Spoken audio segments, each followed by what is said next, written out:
दोस्तों, आज के दिन रविवार के दिन देश के प्रधानमंत्री नरेंद्र मोदी की मुलाकात राष्ट्रपति द्रौपदी मुर्मू से होती है। इससे कई बातों की चर्चाएं राजनीति गलियारों में तेज हो गई है। क्या आखिर क्या कारण रह गया कि एकदम ऐसी मुलाकात हुई। नो डाउट राष्ट्रपति द्रौपदी मुर्मू देश की पहली मुखिया है। उनसे मुलाकात औपचारिक भी हो सकती है या सरकार की कई योजनाओं के बारे में बताना भी हो सकता है या सरकार की कई योजनाओं को लेकर उनको फीडबैक भी देना पड़ता होगा।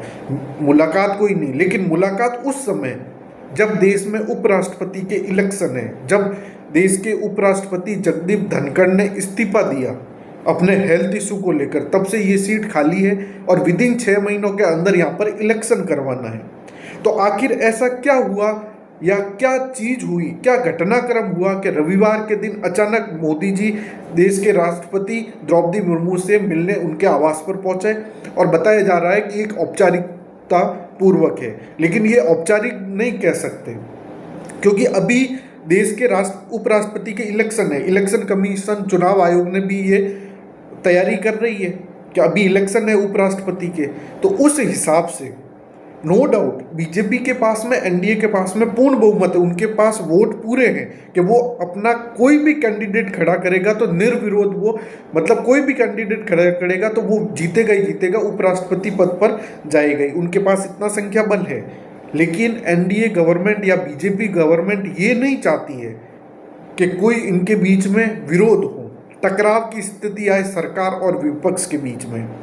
एक समझाइश हो या बहुत ही सीनियर लीडर्स के साथ में जो विपक्षी नेता है उनके साथ में बैठक की जा रही है और ये बताया जा रहा है कि एक कॉमन जो उम्मीदवार होगा उनको निर्विरोध खड़ा करके उनको कुर्सी पर, उपराष्ट्रपति की कुर्सी पर लाया जाए, उनको जिताया जाए। यानी विपक्षी इनडायरेक्टली कह सकते हैं कि विपक्ष जो है वो अपना कैंडिडेट ना उतारे, एक ही कैंडिडेट उतारे और वो निर्विरोध खड़ा हो और वो जीत जाए। क्यों? क्योंकि संख्या बल के आधार पर देखा जाए तो एनडीए का या बीजेपी का उपराष्ट्रपति का जो कैंडिडेट होगा वो डायरेक्टली जीत जाएगा क्योंकि उनके पास संख्या है उतनी। लेकिन वो नहीं चाहते कि हम इस समय सरकार और विपक्ष के बीच में कोई भी टकराव की स्थिति आए।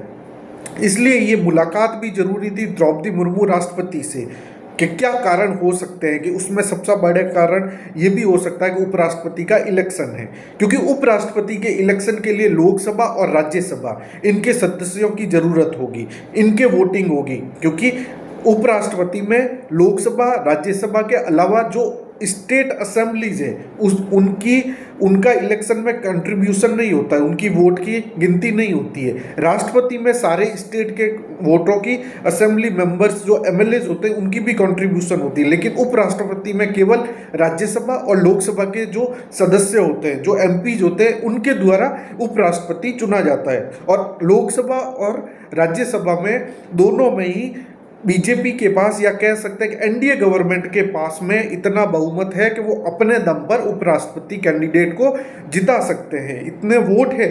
लेकिन वो शायद चाहते हैं कि विपक्ष के साथ टकराव न बने, एक ऐसी स्थिति पैदा हो कि वो दोनों, विपक्ष और सरकार दोनों साथ आए और एक कैंडिडेट को खड़ा करे और वो निर्विरोध जीत जाए। तो ये एक सिचुएशन बन सकती है। ये हम कह सकते हैं कि उनका वहाँ जाना, बात करना और आगे सीनियर लीडर्स के साथ में मीटिंग अरेंज करना, क्योंकि अब राहुल गांधी की भी शायद दिल्ली में एक बैठक है अभी कुछ ही दिनों में। और वहाँ पर सबसे बड़ा चीज़ है कि बिहार इलेक्शन में जो एसआईआर का मुद्दा, सर का मुद्दा चल रहा है, एसआईआर का, जो चुनाव आयोग जो घोटालों में वो कह रहे हैं कि जो इनडायरेक्टली बीजेपी को चुनाव आयोग वो बेनिफिट या लाभ पहुँचा रहा है, तो उसकी भी मीटिंग है। और ज़रूरी है कि मेन मुद्दा यही है एसआईआर बिहार इलेक्शन का, लेकिन उसमें शायद उपराष्ट्रपति इलेक्शन की भी बात होगी, उन नेताओं से बात होगी, सारा डिस्कशन चल रहा है। कोई न कोई वाइस प्रेसिडेंशियल इलेक्शन के लिए तो वो विपक्ष के लीडर्स वो अपना कैंडिडेट उतारेंगे या नहीं उतारेंगे। और बीजेपी के सीनियर लीडर्स भी उनसे मुलाकात कर रहे हैं सारी पार्टियों से कि हम एक कैंडिडेट उतारें जो निर्विरोध जीत जाए, इलेक्शन की भी ज़रूरत ना रहे। उस हिसाब से ये बैठक चलती रह रही है और राजनीतिक गलियारों में ये सरगर्मी हमेशा बढ़ती रहती है कि वो किन से मुलाकात है। यानी एक एक स्टेटमेंट की वैल्यू है राजनीति में। तो आप अगर उस समय मिलते हो किसी बड़े पद से, राष्ट्रपति से, तो फिर कई मायने उसमें निकाले जाते हैं।